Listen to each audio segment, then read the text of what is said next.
Welcome one, welcome all, welcome to another exciting episode of Games Explained. I am Bridger, and today we're taking a look at the brand new Legends of Runeterra. Now, this is a very interesting game that is coming out of the makers of League of Legends. It's a card dueling game, much like Magic the Gathering or Hearthstone, or the old decrepit Artifact, which nobody plays anymore, but Riot's got their own twist on it. So we're going to take a look at how it plays today and give you a brief overview, because it's a little bit different than how those other games work in terms of the actual gameplay, and specifically in terms of the monetary policy. It is a free-to-play game, but it's a little bit more consumer-friendly, in my opinion.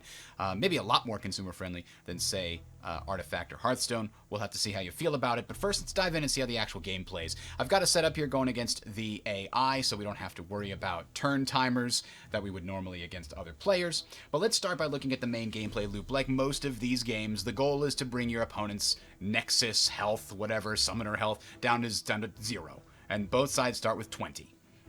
And if you want to, while you're playing the game, if you want to understand the interface, it's fairly simple. You right-click on a card, you can see the exact text, but you can also hover over things to get an idea. Oh, that's what that particular thing means. That's what this symbol here in the middle means. This is the set that the card is from, the region it's called in this game.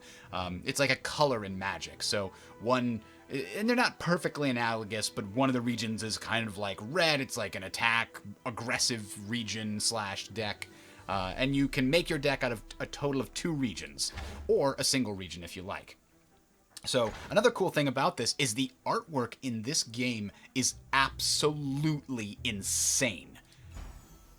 It's amazing, and there are a few different places you can look this up. I'll try to put some links in the description, but the artists have actually created mini stories within these cards, and if you look at the cards in the right order, the full art, like I'm looking at here, like obviously this is a much smaller portion of the art than is actually drawn on the screen. Every single one of these cards is a piece of this full art, and if you look at them in the right order, you can actually see a story being told, a mini narrative. There's like a dozen of them scattered throughout the hundreds of cards. I'll put links to those in the description of the video for you. But the other cool thing about this is anytime a card is going to reference any other cards, it shows you those other cards here. So this guy says, when I'm summoned, create 2 Mushroom Cloud cards in hand. So you click the next one. Oh, that's the Mushroom Cloud card. It's a spell, and it does this. It plants 5 Poison Puff Caps on enemy cards. Well, what's that? Oh, it's right here. Very easy for you to follow along and figure out what a card does, especially important when you're looking at the champions. So we'll talk about that in a second. The game does have decent tutorials, but I'm sure you just want to get an idea of what it's like before you decide to download the whole thing and play for free. So the game is action-reaction. It's not phased-based like Magic the Gathering, and that throws people off. When you can act and what you can act with in this game is very fluid. So at the beginning of a turn, someone is going to have the initiative token. And it's not the sword on top. The attack token means you have the capability to attack. And at the start of every turn, the person with the initiative also gains an attack token. But you can gain an attack token through the use of some cards. So it's possible that I have an attack token and they have an attack token. Most of the time, only the person with the initiative, the circle underneath the sword here, is the person that has the attack token. So keep that in mind. But what the initiative means is I'm the first one to play. That's all it means. After that, we go back and forth, back and forth, back and forth, taking actions or passing. So, if I were to play a card, my opponent would then get a chance to respond. And then I would get a chance to respond to them. And then they would get a chance to respond to me. And it would just go back and forth like that until we both passed at the same time. 2 passes in a row. My pass and their pass. That's the end of the turn. Then the initiative flips over to my opponent, and they would get the attack token, and they would get to take actions, and I would be responding to them. And it continues that way, and like in Hearthstone, you start with 1 mana each turn, and then the next turn, both sides have 2 mana. The following turn, both sides have 3 mana, etc. And so we'll take a look at how all of that works, but it's important to understand some very specific... I'm not going to go over every keyword, but here's the way that these things are laid out. There are units and spells. Units are ones that look like regular rectangular cards. Spells have this circular kind of cutout look on the top of them. So it's very easy to tell that I have 2 spells in my hand and 3 units in my hand. That's the 2 major designations. Within the units, there are 2 designations. One is champions, which I actually don't have any champions in my hand here, but they also look rectangular. The champions look like this. They have a little yellow jewel at the bottom, and they're kind of gold around the outside rather than the silvery, bronze-ish gray that all of these are. So champions are fairly powerful cards in your deck that have the main special property is that they can level up, and each champion tells you how it levels up on the card itself. For example, Jinx levels up when your hand is empty, and then if we click over here, it shows you what level 2 Jinx looks like and what her abilities are. So this level 1 Jinx just has quick attack. That's all this Jinx does. It has 4 health, 4 attack, 3 health, and quick attack. Level 2 Jinx has all this extra stuff going on. It can summon a super mega death rocket, etc., etc. Now, because these champion cards are so valuable, what happens if you pull 2 of them into your hand? Well, they stay as champion cards in your hand, but you can only have 1 on the board at any given time. So if I had 2 Jinx cards in my hand, and I played the first one and still had the other one in my hand, the Jinx in my hand would change into her signature card. Jinx gets excited. All of these signature cards, I don't know exactly what they're called, champion spell is what it says at the bottom here, do the same thing at the end. They always shuffle another copy of that hero into your deck when you spend them. So you'll never wind up wasting a champion card because you got 2 of them at the same time. And they almost all, without exception, will complement the champion in some way, often helping them to level up. For example, Jinx's level up condition is that your hand is empty. This card lets you helps you discard another card in your hand, and then do an extra effect. So that's how this always works. When you look at a champion, you see the base champion, the leveled up version, and then their signature spell. And after that, any other stuff that can be summoned by any of these cards. Like this summons a Super Mega Death Rocket under certain conditions, and this is what a Super Mega Death Rocket does. So again, these symbols and things can be explained when you hover over them. It's fairly easy to understand what they mean when you do that. You'll get an idea. There's not a ton of it. It's pretty simple. It's very analogous to a lot of Magic stuff. So we talked about units being either followers or champions, like these guys. By the way, when you level up 1 champion, all copies of that champion are leveled up in your deck. So if I leveled up a Jinx and she was then killed, and I drew another Jinx card and played it, it would be the leveled up version of Jinx. The same thing for all the other champions. So champions and followers are together called allies. So if a card ever refers to an ally, it means either a champion or a follower. If a card refers to a unit, it might be your units or your opponent's units. And if it refers to your follower, it means not your champion. So that's the way the units work. The spells are very interesting, and they are divided into 3 classes. There are slow, fast, and burst spells. Let's see if we can find an example of each. So we don't have any slow spells in our hand, but the slow has a purple symbol up here, and it says slow on it. Slow spells cannot be played in combat, and your opponent always gets an opportunity to respond to them before that spell takes effect.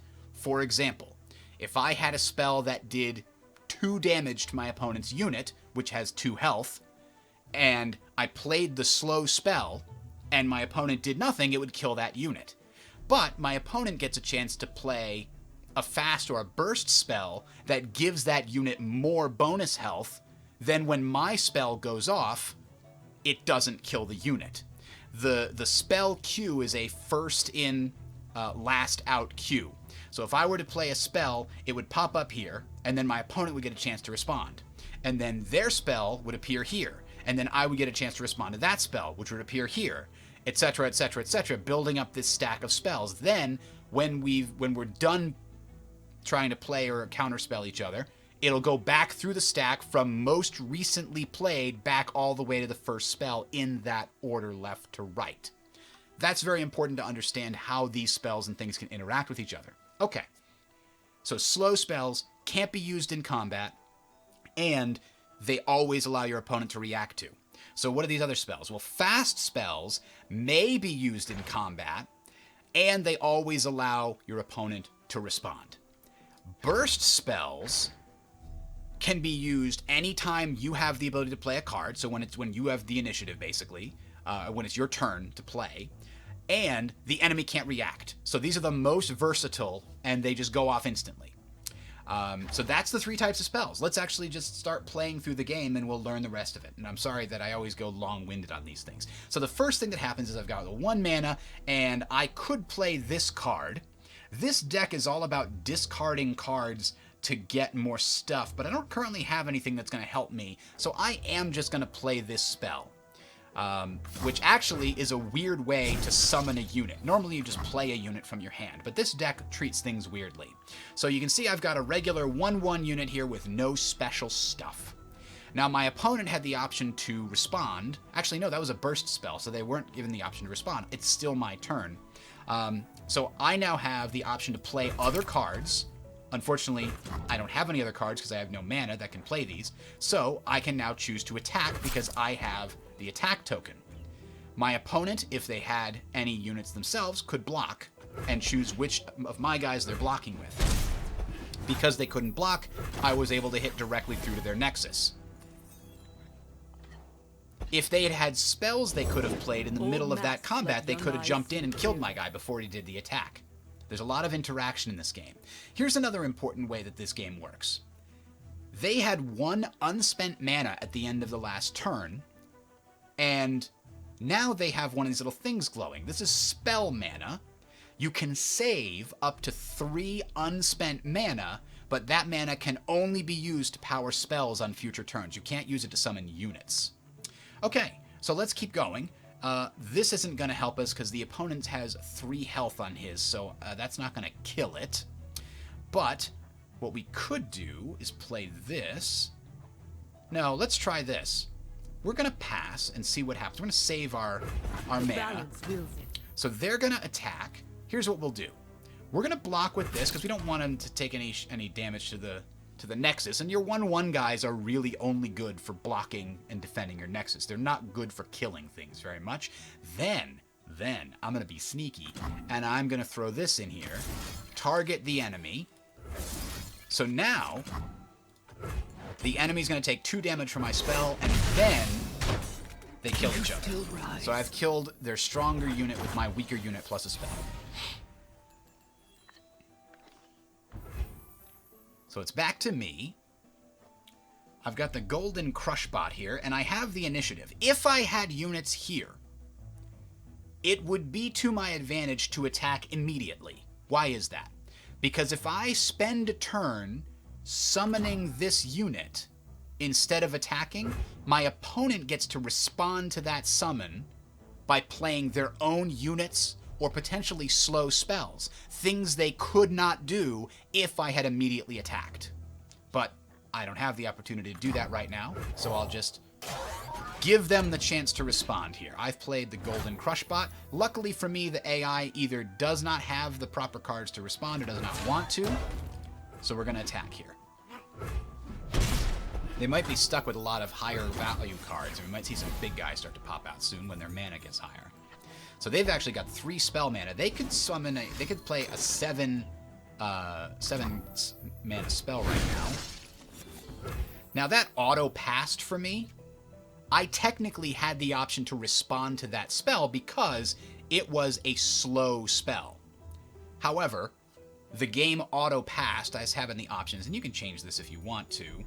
Oh, there it is. Enable auto pass. That if you don't have anything that can respond in that phase, the game will auto pass for you to make the game go faster. Of course, that tends to give away to your opponent some information. So if you're really competitive, you might turn that auto pass off. If you're new to the game, turning off the auto pass will help you understand when you can and can't play cards. So I actually do recommend turning off auto pass until you understand the game, and then turn it back on if it makes sense for you. So, back to the game at hand. My opponent played that. I auto-passed because I didn't have any cards that could respond while that card was playing out. The spell cards you can only respond to with other spell cards. But let's see here. I could play this big guy. This is not necessarily worth it. I want to save this and discard it with a spell that discards things, or another unit that discards things, because it comes out anyway. So I can pay the cost of another card and get the advantage of keeping this. So we'll do this guy here. I got ways to find me mushrooms. And his special thing is he creates 2 mushroom clouds in hand. So now I can choose to block. And lucky for me, Excuse you. neither of these guys is actually able to... I love the freaking art. Neither of... Does he have... Yeah, he's got like boots on. Neither of these guys actually has enough health to kill my guys, but damage is persistent, and he has a special ability. He recalls an ally to his hand, and it prevents it from being killed or doing damage to me and dying. Then he put it right back out again, so he can use it to block on his turn. Alright, it's my turn. Ah, this is a useful one. Let's do this. So now I get to choose an ally in hand and grant it +3 attack and +3 damage. Well, this guy would make him a 6/6. This would make him a 3/5 with Challenger. 3/5 with Challenger is actually really good. So we're going to do that. Here's another nice thing about the UI in this game. When you hover over a unit that has been modified, you'll see that the numbers are green for modified in positive directions, or red for modified in negative directions, for example, if it takes damage, but you'll also see on the left what modified it. So that is very valuable as well. So, the enemy's passed again. He's got a lot of mana. He might have some spells that he's got up his sleeve here to try and hurt me with, but either way, we're just going to attack with everybody. Cool tip. You could drag them all on one at a time, but you can also grab them all and just throw them up here by clicking and dragging across all of them. Another piece that's pretty important when it comes to this stuff is the order in which you put them into the attack queue matters. This guy's going to attack first, then this guy, then this guy. If this guy has a thing that says, when I strike the Nexus, give allies +1, you want him to attack first so that he'll give these guys +1 before they attack. So you can see once I started the attack, my attack token is gone. I still have the initiative as a reminder that I started the turn. Again, auto pass just took place right there because I had no mana, so the game passed for me. In fact, I'm going to turn that off just so we can really see how the action-reaction mechanic works. Now here's first keyword we have seen before. Elusive can only be locked by another elusive unit. This is basically the equivalent of flying in Magic. Now I got an option to respond. Unfortunately, none of my guys have elusive. But I could respond with one of these somehow. Let's do this one, which is a burst spell, so my opponent cannot respond. It just happens immediately. I have another burst spell. This happens immediately. These, by the way, each are attaching themselves to one of the opponent's cards in their deck, and when those cards are drawn, any puff caps that are on those trigger and go off. Alright. Next, we're going to play this one. It's annoying to play this one because she gives your allies +1/+1 each round, but I can't attack this round, so the +1/+1 is not really helpful. I'm going to do it anyway, just so that we can show some other cool card combinations. So I can't block, but it's giving me the opportunity to play something if I wanted to. I'm not going to play it. I'm just going to skip it. And then I've got the option to do something else, and I'm not going to. I will pass. I get to save 2 of my mana as spell mana. Ooh, and I've got a nice spell here. Okay. So I've got an idea. And just so that this can actually take place, I've got 4, 6, and 5. So So it's not quite enough damage to kill them. So we'll hit attack. And just for the purposes of demonstration, and because the AI is so far... Uh-oh. Oh, he's got a health potion. Okay. So he heals his Nexus 3. So with that in play, we're going to use this one. And that lets us give an attack of +3 or a defense of +3. Well, I could give defense to this guy to make him a little stronger and avoid the 1 damage. But we're going to give the attack to this guy here. And that's going to do 5, 8, 10 damage to the enemy. Now, because we had some spell mana, we still have 6 left over here. And now, the opponent's played a card in response to my attack. So now I'm going to play this, which is going to discard all of these other things. And these things have a when I'm discarded summon me thing on them, so it's pretty cool. This is a good combination. Also, when you use that ability, you get to deal 3 damage to an enemy unit. I look like an awesome card player here, but really the AI is pretty bad. I'm surprised. He's just wasting mana in all these previous turns. I'm not sure why. Now, here's another important lesson. You can only have 6 things on the board at a time. So I just wasted a couple of those. You can see they disappeared instead of being added to my board. Obviously not the most efficient play. I'm just doing all this for demonstration purposes.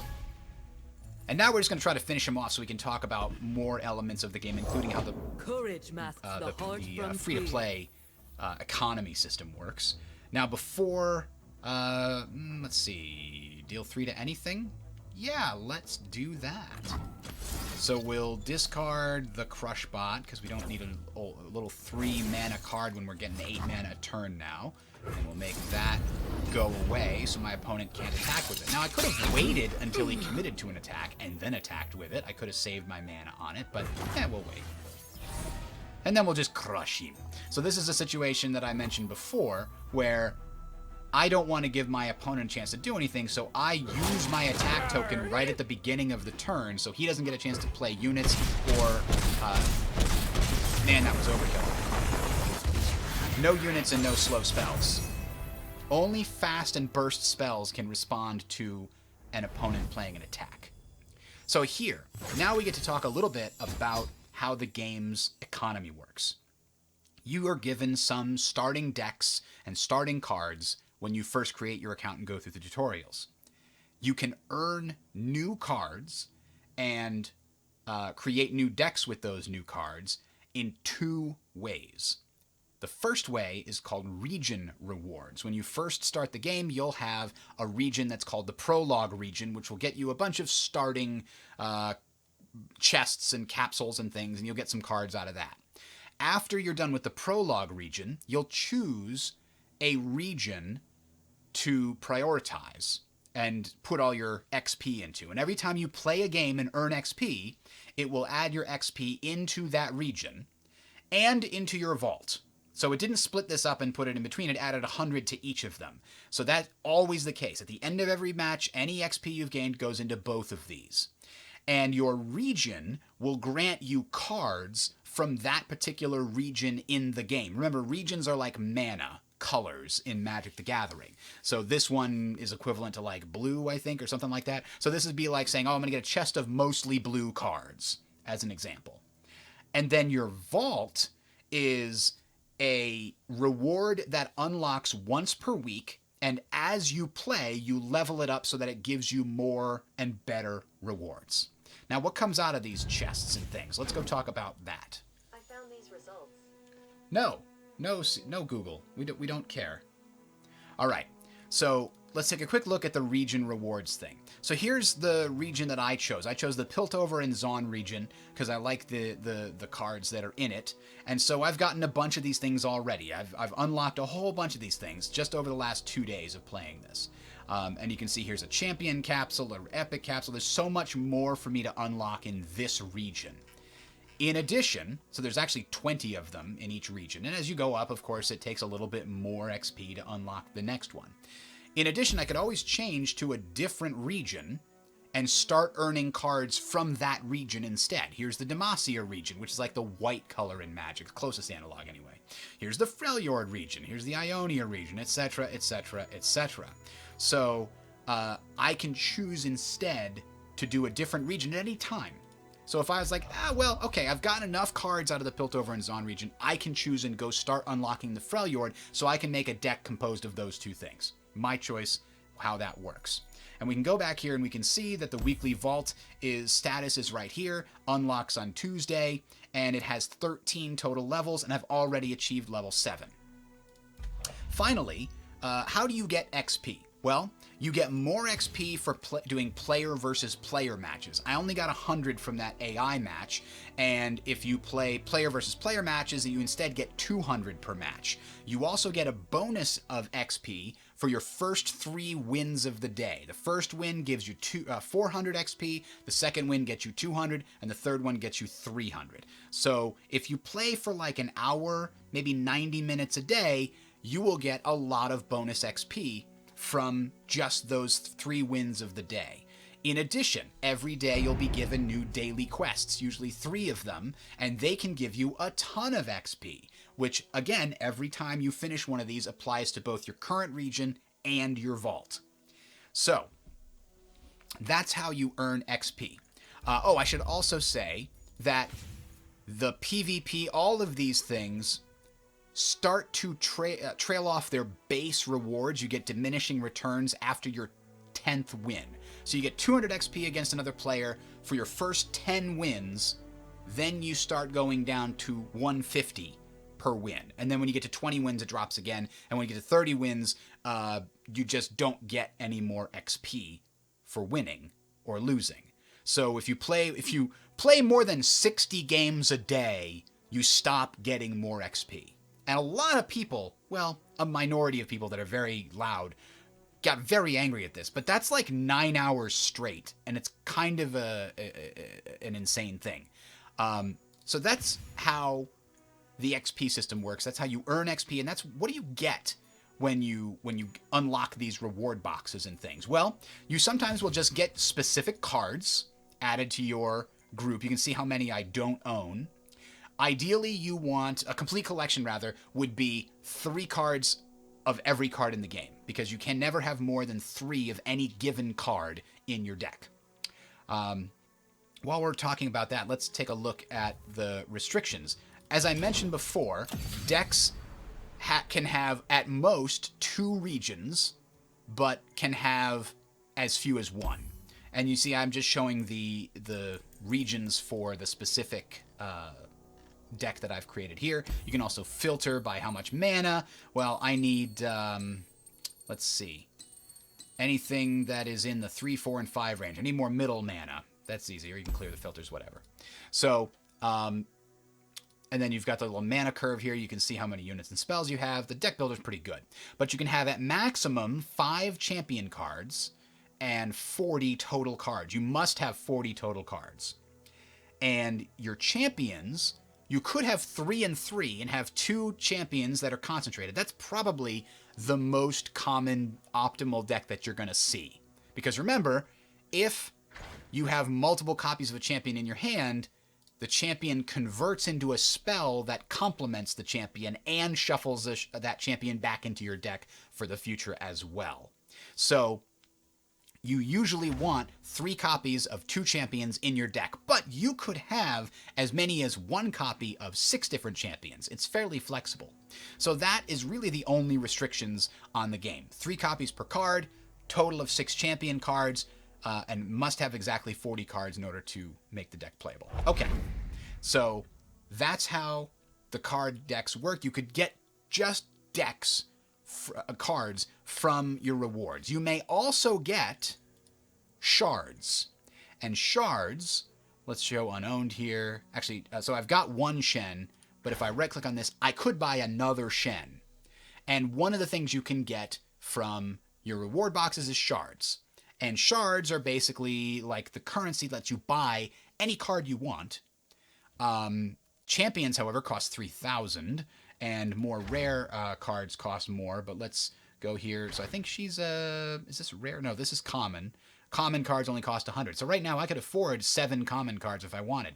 In addition, I've got 4 common wilds available to me. So this is like 400 shards exclusively for paying, in commons. So these are 2 of the ways that you can get cards you specifically want, and you get these 2 currencies, wild cards and shards, out of your reward boxes that I just explained. You can also buy wild cards from the store. So here you can see you can buy champion wild cards, epic wild cards, rare, and common. The coin values here are roughly equal to pennies. So this is 10 cents per card, 30 cents per card, $1.20 per card, and $3 per card. You'll also notice that it says 3 in stock. You can only buy this many of each of these cards per week. So a whale that has a ton of money can't just buy the entire collection on week 1. They can buy a lot of cards. It looks like they can buy 3, 6, 12, 18 cards they'll be able to purchase with real money. Then they'll have to wait for Tuesday. Then they can purchase 18 more cards, and then the following week they can purchase 18 more. So getting 3 copies of every card is going to be very difficult, which means when you go to play online, you're not hopefully going to be matched up against people that are creating a perfect deck with all the cards they possibly wanted until at least week, 6 or so, maybe week 3 or 4, if they're going for a very focused deck and they get lucky on their unlocks. And you, meanwhile, are also going to be able to get all those unlocks over the period, as long as you play about an hour and a half a day. And even if you miss a day or 2 and you're just still playing like 10 hours a week, or even like 8 hours a week, you'll still keep up pretty well with other people. So that limitation, I think, is a really useful feature, and it's going to help all the people that are playing without paying a lot of money. So what else can you buy with real money besides these? You can also purchase...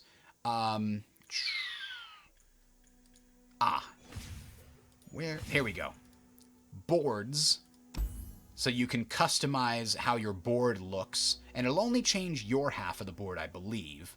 But this is what it looks like if both halves are the same. This is what it looks like when you compare your board to like the default board, and this is like 2 examples of the boards, how they fit together, how they look. So you can buy these custom boards, and you can see they're about $10. If you buy them, you start with this one by default, and you can also buy the little pets that sit with you down here and look up at you and smile and do goofy things. And so, if you want one of these guys to spiff up your stuff, then you can do that. So they've got some cosmetic stuff that is another way that they can make money. Finally, I think we've covered basically everything.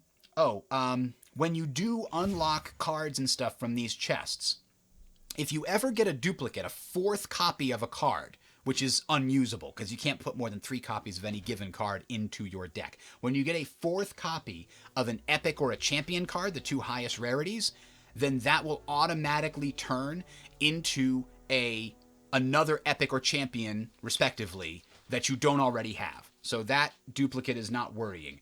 If you get a duplicate 4th card of a common or a rare card, it converts it into some portion of shards that's like 20-ish% of what it would cost to buy a new version of a common or a rare, respectively.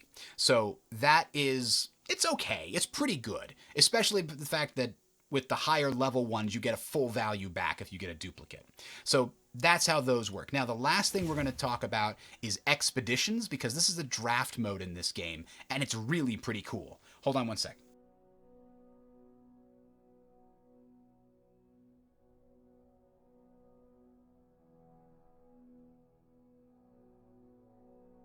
All right, sorry about that. So, let's talk about expeditions. Now, the draft mode is limited in this.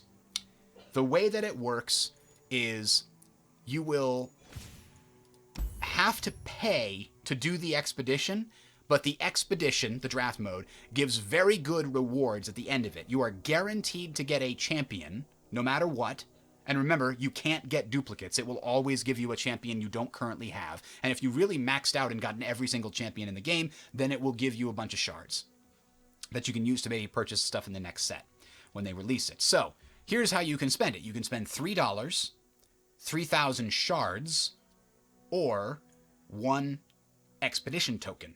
Now, as long as you've leveled up your weekly vault to level 10 every week, the vault will always contain an expedition token. So you will always be able to do the draft mode once for free. If you do well in the draft, you'll get a bunch of shards that you can then use to pay for another expedition and go again, in addition to all your special cards and stuff that you've unlocked aside from that. So there has been some complaints that I want to play draft mode and only draft mode. If that's the case, Legends of Runeterra is going to let you down, because you do have to pay to enter, and you're only guaranteed 1 token for free, and even then, you have to play about an hour a day, or about 7 to 8 hours a week minimum to make sure, actually, maybe not even that much, maybe about 6 hours a week to get, 7 to 8 is probably correct if you space it out over the week, because, as I mentioned, you get daily quests, which give you a ton of extra XP, and you get daily bonus first 3 wins of the day. And I've only been playing for 2 days, so I haven't been playing as efficiently as possible, which is play 1 hour a day. I've been playing like 4 hours yesterday and 4 hours today. So I've lost some of my efficiency, but I'll definitely get the vault maxed out by Tuesday. So let's take a look at the Axpo Expedition and see how it works. As I mentioned, I'm going to have to use a token here, and you can only play 3 expeditions even if you want to spend money and shards on it. 3 expeditions per week is the maximum. But each expedition comes with 2 trials. So it's a maximum of 6 drafts a week, and each draft is roughly 10 to 12 games if you do well. It can be as little as 2, but it can be as many as 7 to 10, maybe even 12 if you do really well. So let's begin the trial and see how it works, because it's not quite like other games. So, the first 2 choices, you're going to get 15 rounds of picks, and each pick always comes with multiple cards. The first 2 choices determine what 2 champions you're going to have in your deck. I've always been a fan of the Teemo mushroom, like, long time thing, and I do like Zon here, so Piltover and Zon. So we're going to choose Teemo as my first champion. And then I'm going to choose my second champion. Now, Teemo's really low cost, and he just starts at the beginning to try to ramp up over time. I could get another champion that's either like an end game champion that kind of offset Teemo, so if he doesn't do his thing, then when Anivia shows up, she'll be really strong. Or I could go for a sort of mid-game aggro champion. I don't know how those would work. I'm not necessarily playing the best game here, but let's go with that idea. We'll go with an aggro deck that goes along with the sort of ramping damage that Teemo offers. Now that we've picked our first 2 champions, it's going to give us synergy picks and wild picks. So we've got the Shroom and Boom, and we've got the Relentless, and we've got Spellbound.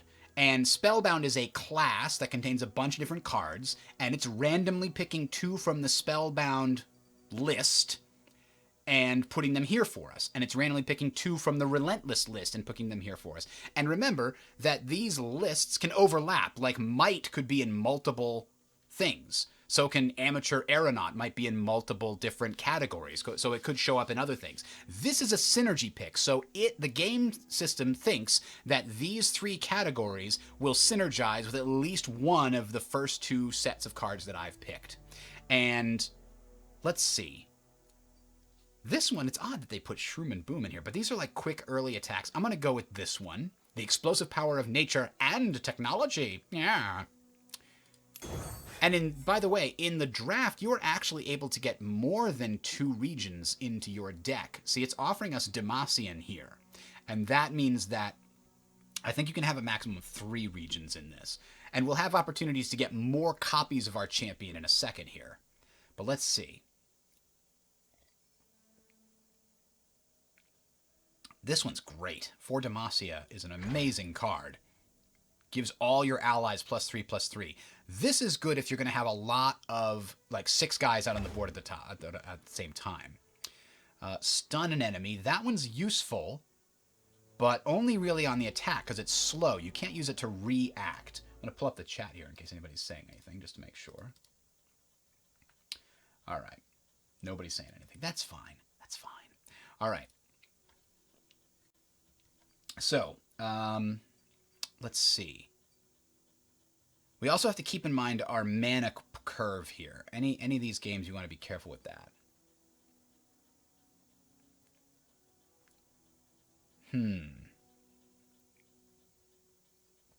This is good. This goes with the early rushdown. You get some low-level cards that get you a lot of board control early. Let's try that. This more mushroom clouds and puffcap peddler. Yeah, we're adding this to synergize with our Teemo. And why is that great? Because when he attacks the Nexus, he plants 5 poison puffcaps on random enemy cards, and when I've planted 15, he upgrades into a version that doubles the puffcaps in the enemy deck every time he hits the Nexus. By the way, he's elusive, so the enemy can't block them unless they have an elusive too. It's a great combination in most cases. Anyway. This is a slow card that lets you summon. Pretty decent guy.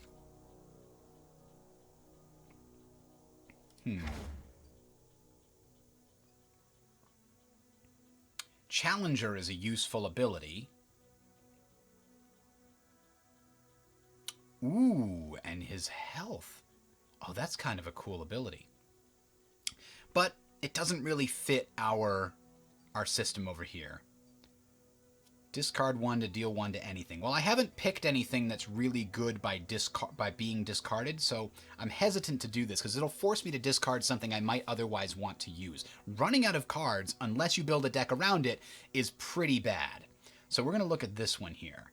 This guy is great. He can do a lot of damage, but he can't block. So he's cheap, but he can't help you block. So here's the one that when you discard it, you do something. Alright, we're going to do this one just because the other ones don't quite fit. Here's a synergy pick. More mushroom clouds. Deal 1 to anything is quite useful, especially as a fast spell. Costs 1 less for each ally that died. Summon a random 5-cost follower from Demacia. That's pretty cool. But 5-cost units are usually pretty strong. But we're not looking for the long game here. So I think this is a nice, good defensive guy that also gives you the damage into the enemy deck that can bide your time. 2 allies +3/+3 this round. That's quite good, and it's a burst, so it happens surprising. It can surprise them. So can this. These are both really good to surprise the opponent. Kill a damaged unit. Ooh. You can cast this again this round? That's an amazing card used to cripple or destroy, rather kill enemy champions that are normally hard to kill, like a leveled up Tryndamere or a Braum. We need that in our deck. She would be great if we had cards that added like this to their health. Give an ally barrier. Challenge is all great. We have a lot of good board control so far. I think we want Noxian Guillotine in there. Guillotine. Just for, to make sure that that works.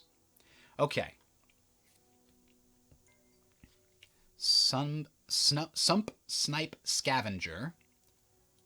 Create a Sumpwarp max in hand. Cost 0.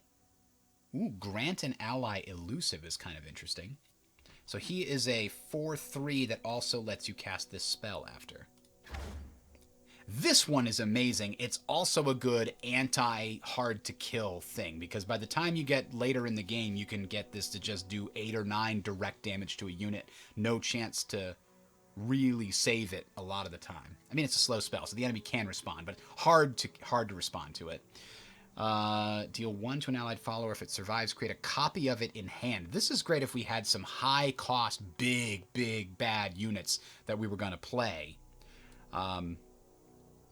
Unfortunately, we don't really have a lot of those. Create a random crimson unit in your hand. Grant 2 allies, plus blah. I think we want to get this, because we need some higher cost follower cards. And we could also use another good anti-big unit card. So this comes back to summon an illegal contraption, which is a strong 5/5. The reason, so there's a couple of different reasons why you would have a spell that gives you a unit as opposed to just having this be the unit itself. By the way, look at this. Look at the detail in this card. It's great. It's really cool. Some things, like some heroes, for example, Lux, will level up when you've cast spells of at least 6 mana or more. So you might put this into a deck with Lux, because that way you can summon a unit and have it help level her up. So that is the reason you might use this over just having a 6 unit that's 5/5. But a Puffcap Peddler, you know I'm a fan of that. What is my deck missing? It is definitely missing some bigger cards and stronger units. This guy, and board clearing. We're missing board clearing. That does a lot of damage spread out over the enemy.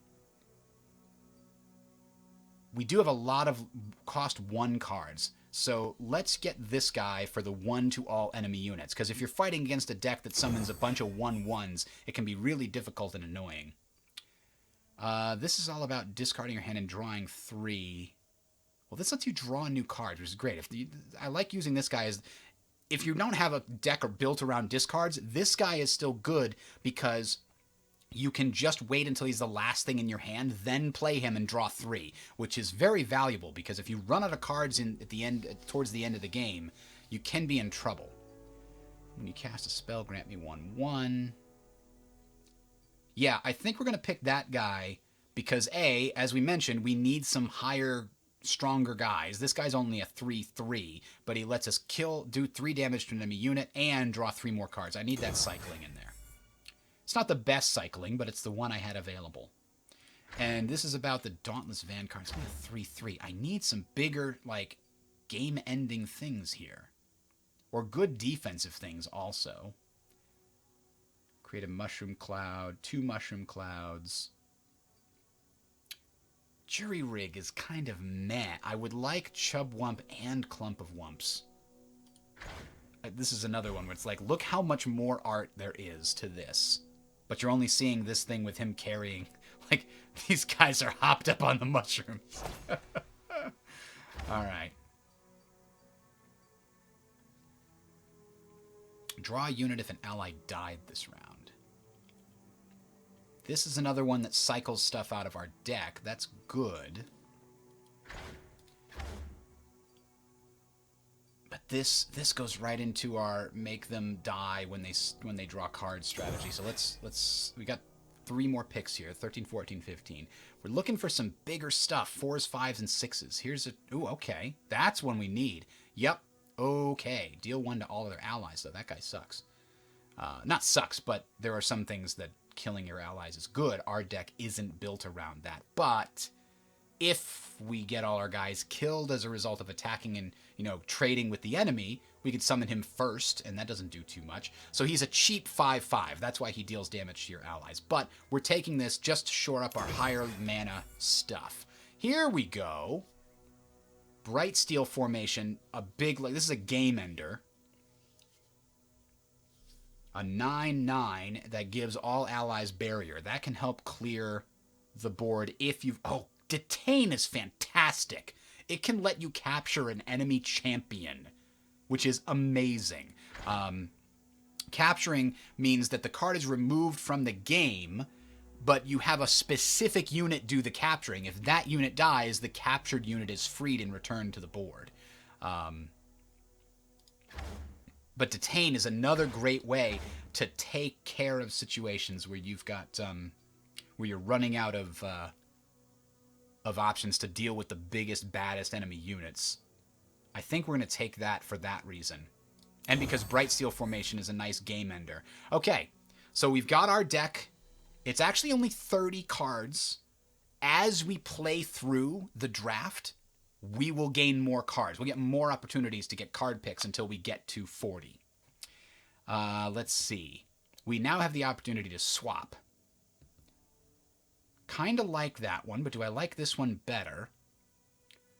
Stun the weakest enemy. Damn, that's good. But we lose the Challenger, and Challenger can be very important, but I think I'm going to take this guy. Really gives us, like, the enemy is forced to respond to this guy. But let's look at the other options. We know we didn't like the Crimson Awakener. True Shot Barrage is amazing, but I'm not sure we need more spells. And that's a very high mana cost. The Arena Battlecaster could be... no, I like this. I like this switch. All right, we're going to confirm that. And we'll play one game. And you can see here, I've got to win 7 times. And I lose this expedition. This expedition is over when I've either won 7 times or when I lose twice in a row. So now we're going to go against other players who are at the same first step in their expedition. They have the same 30-card deck that I have. And at the end of this, I'll be able to modify my deck, whether win or lose. Ooh, I like Heimerdinger. I wish I had the opportunity to get him. I think my first constructed deck might be a Heimerdinger Teemo. Obviously, we want to replace this.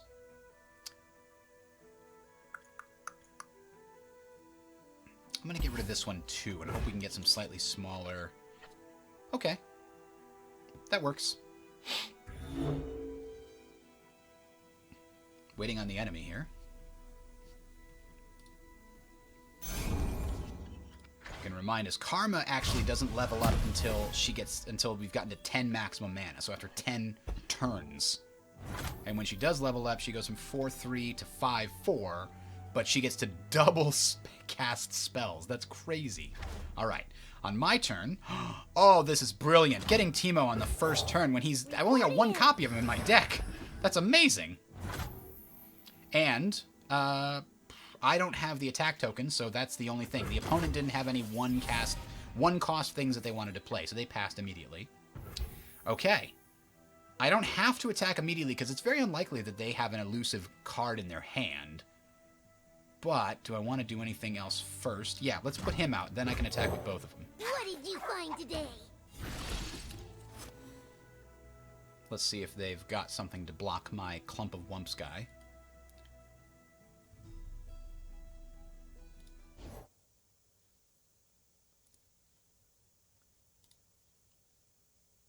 I wonder if... I want to make sure that this is streaming properly here. I assume cast. Yes, it is. There it is. Just double checking.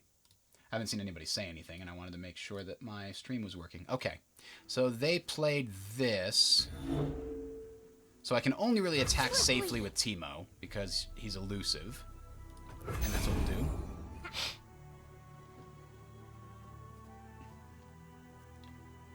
So this will put 5 Poison Puff Caps in their deck. Size doesn't mean everything. Boom. He's closer to leveling up is what that little symbol meant.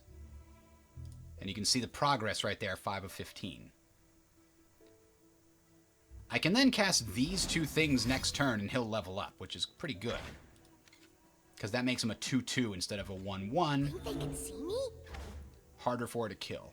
Okay, they're about to cast a spell of some kind. Scrapyard Assembly. Scrap Dash Assembly.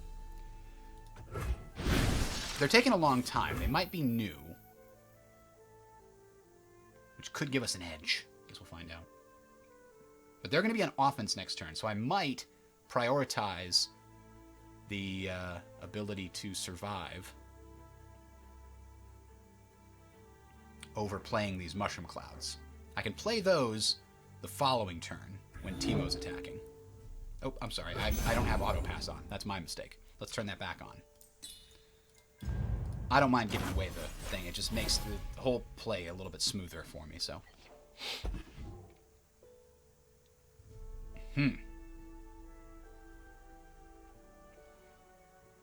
So I could play Clump of Wumps and use them as a defensive shield while my mushrooms hopefully do the damage that they do.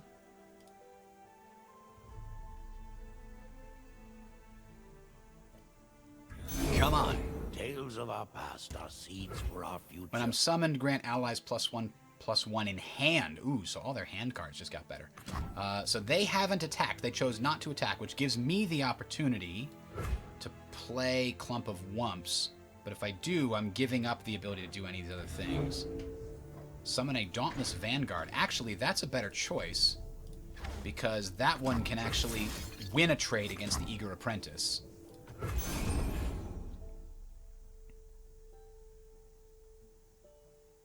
I'm not gaining any spell mana here, unfortunately, but it is what it is.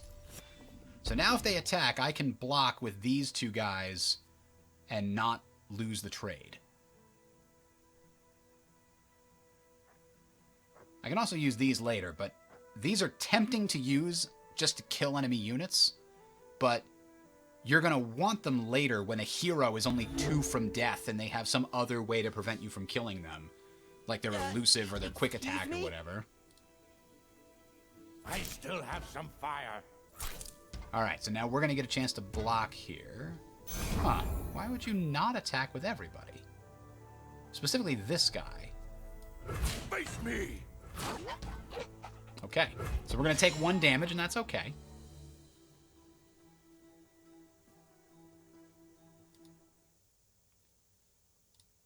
Otto. Is it too quiet?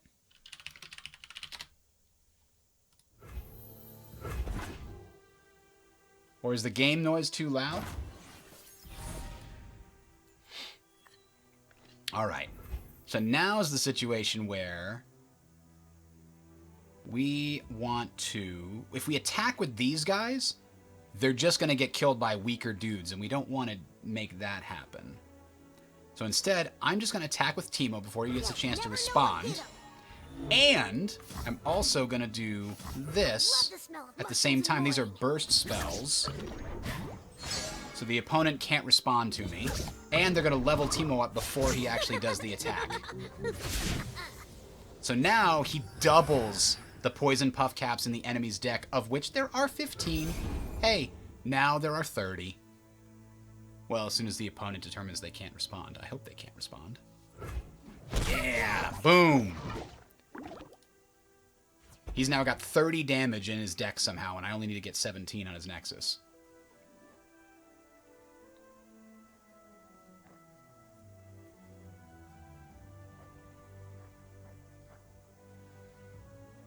Now this would give other allies +1 battling this round, so that's not great to put him out at the end of the turn. I think I'm going to probably put out Clump of Wumps.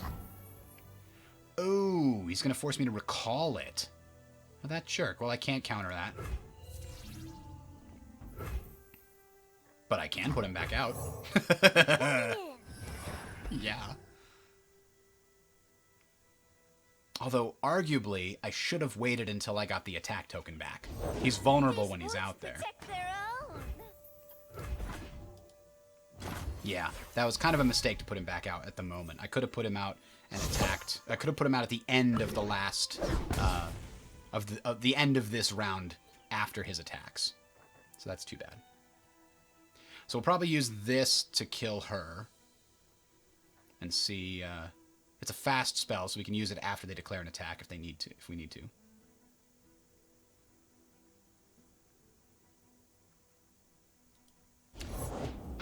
Ooh, it's a good thing. See, this is why we shouldn't have put Teemo out until after this phase. So I'm not going to be able to save. That's too bad. But here's what I will do. We're going to kill him first. I don't think that's going to stop this effect. Face Melter is still going to go off.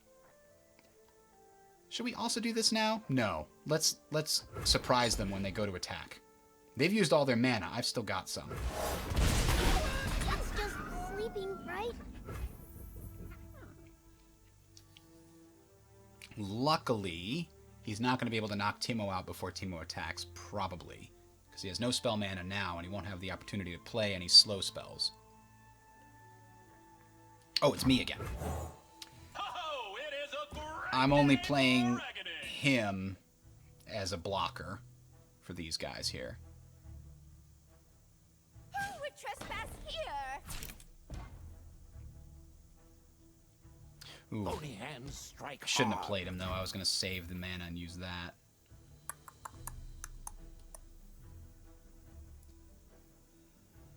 Two to anything. Well... Everything is on the line.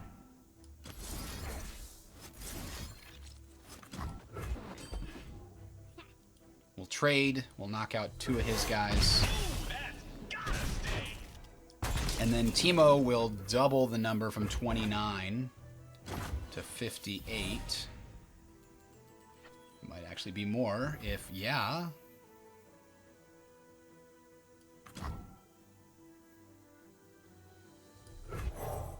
Have a mushroom. I'm taking a chance not attacking with Teemo right off the bat, but I'm trying to maximize the damage here and hoping that they don't have something that can counter Teemo if I give them time.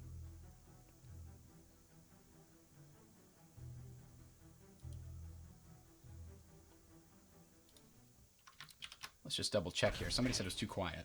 And then Teemo will double the number from 29 to 58. Okay. No, it sounds okay to me. I'm not sure why it was too quiet on Twitch. No, Twitch seems to work fine too. Don't know. Oh, it's back to me. Okay. We're gonna go all the way. He did summon a Karma, but Karma's not gonna stop Teemo. So we're gonna do... Oh, I don't think we want to attack with all of them. The other guys are blockers. But we are gonna use another Mushroom Cloud to add another 5 to his deck before we double it. Oh, that's right. When you cast a spell, he plants 3. This is just a mean combo. I saw somebody here with, like, at one point, 600 puff caps in the enemy's deck. It's insane. There are now 74. Just drawing cards will kill him. Unfortunately, Karma lets him create spells in hand. But here, he'll probably take a damage or 2. Yep, at least 2 damage. There we go. Oh, but I can kill Karma because I got the thermogenic beam. Ha ha ha. It's a slow spell, though. So I probably want to use it on all 7 mana so that he can't save her with some kind of... Oh, no! He stopped my... Still, look at that. Boom. So, I need to kill her later so that she can't block Teemo. But I've got Culling Strike, which can deal with that. But firstly, I'm definitely killing Karma. I don't want her on the field. Because remember, when she levels up, she double casts spells. And every turn until she levels up, she adds spells to your hand. So that's like a game winner there when you get to 10 mana. So I'm just going to wipe her off the map with all of my mana right now. Oh no, does he have Deny? I actually don't remember what Deny is. Is it Piltover? Oh, it's Recall. Oh, you son of a bitch. Take time to care for others. Yeah, well. Sneaky bastard.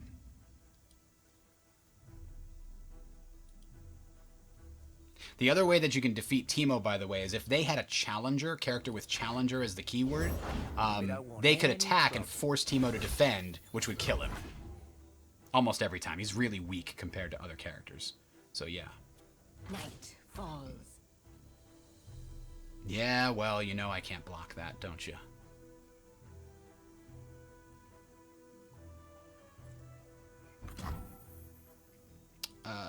Okay, yeah, we're skipping block because I don't want to kill Teemo. Draft is weird that it only gives you, like, the 1 copy of the champion. I feel like every draft should start you with at least 2 copies of the champions in your deck. But I think right away, after your first game, you get the option to add another copy of one of the champions to your deck. Oh, damn it. Now he's got 2 elusives. Oh, that ruins my day. Oh, never mind. I can capture a unit. Perfect. And I have exactly the mana I need to do it. Wow. Kill a unit with 3 or less power. Done. And this ally captures this enemy. This is just absurd how freaking lucky I just got. I got exactly what I needed to allow Teemo to do even more damage here. I'm out of cards, by the way, you can see. I will lose the long game if not for these puff caps. They are getting very good board control. Oh no! And they... I've always been a fun guy. That's interesting, and that sucks. That's a good way to save him. He canceled my freaking thing. Now, I guess I'll attack with the Puff Cap Peddler, because none of them can trade with him effectively, and it will force him to either sacrifice... These are dangerous. They'll sacrifice one of them. Look out! Oh, man, he finally drew all those damnable elusive cards to block Teemo. Unless he's got another spell in his hand that can be sneaky, I'll at least get some board control back. Just looking out for the public. There we go. I mean, he's got 70 in there. I can still just wait him out. Teemo doesn't have to hit the Nexus again.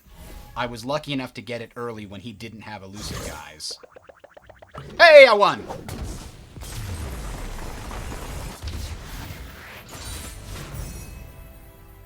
So there you go. And now you can see how draft works at the end here. I also got some progress towards my quest.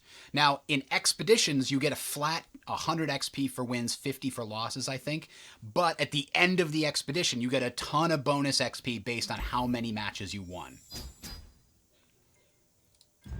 So you don't get nearly as much per game until you finish it. So here's where I can get another copy of a hero. I can actually add a third hero to my deck if I wanted to. That dilutes it too much. I don't think that's a good idea.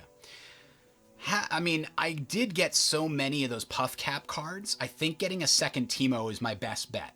Getting a second Cat would also be good. But, I think Shroom and Boom is the way I'm going. So I get these 3 cards, and now I've got a deck of 33 for my next game. That's how it works. That's Legends of Runeterra, guys. I hope you enjoyed. And, we'll catch you on the flip side. This is Bridger.